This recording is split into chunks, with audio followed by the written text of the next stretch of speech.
Internationally, there are a lot of people who are interested what the upcoming King Charles coins are going to look like once they are released, probably early of 2023.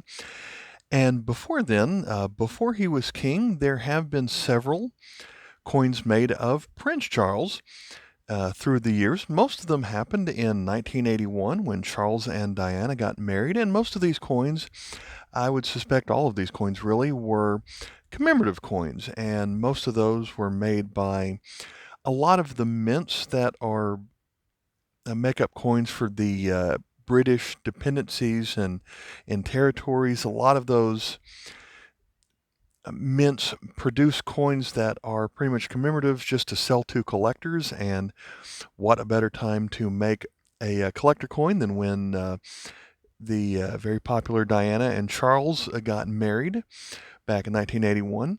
But the one actually produced by Britain was very common, and that's the one that I'm holding right here.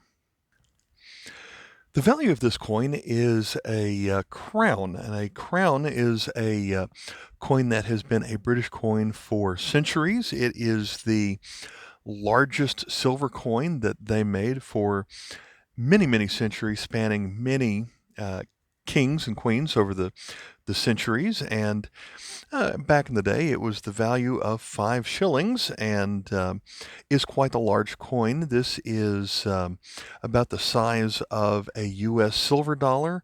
Many countries made a silver coin about the size of this one. However, when George VI became king, they started to be a more of a commemorative issue than a circulating issue.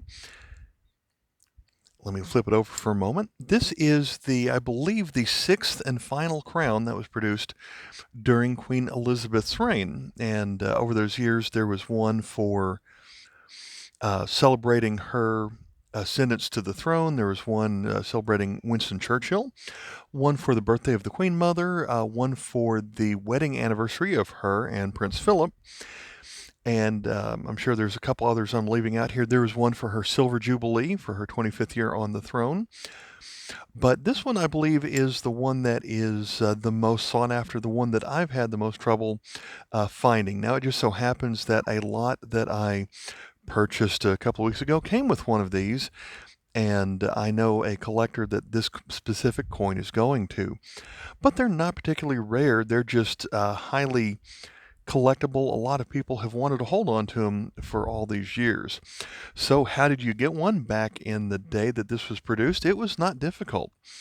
The Royal Mint produced so many of these that you could go to pretty much any government bank or post office and say you wanted one, and you could get one for face value. Well, what is a crown worth? Well, after the British went off the penny shilling crown system in the late 60s and early 70s, they decreed that a crown was worth 25 pence of their new system. So you could think of that, if you're an American, like a quarter of a dollar, or in their sense, a quarter of a pound. And how much do they cost? Well, you could get them for the face value. So you could purchase one in Britain for 25 pence. And as I said, they do not have any circulating 25 pence coins. They do have a 20 pence coin instead. And so people purchase these. I guess you could spend one, but I'm pretty sure the vending machines weren't meant to take them, and you weren't really meant to spend them. So how rare are they? They're not rare at all. I believe they produced about 25 million of them, so they're not difficult to come across. This is the second one that I've ever held. It does have a reeded edge to it. And just in case you're having trouble reading around the edges there, it does say HRH, His Royal Highness, the Prince of Wales, and Lady Diana Spencer. Going back to the portrait of Queen Elizabeth here, this is the portrait that was common at the time for Queen Elizabeth on circulating coins.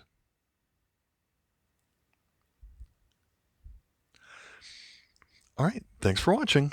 Bye. One thing I'll add before I go, this is not silver. This is just a standard, I believe, copper nickel.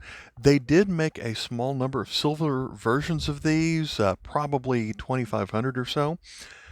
But so this is not silver. They stopped putting silver in the crowns when they became commemoratives back with George VI. If you like this video, please check out my foreign coin showcase playlist that I'll link here at the end. Bye.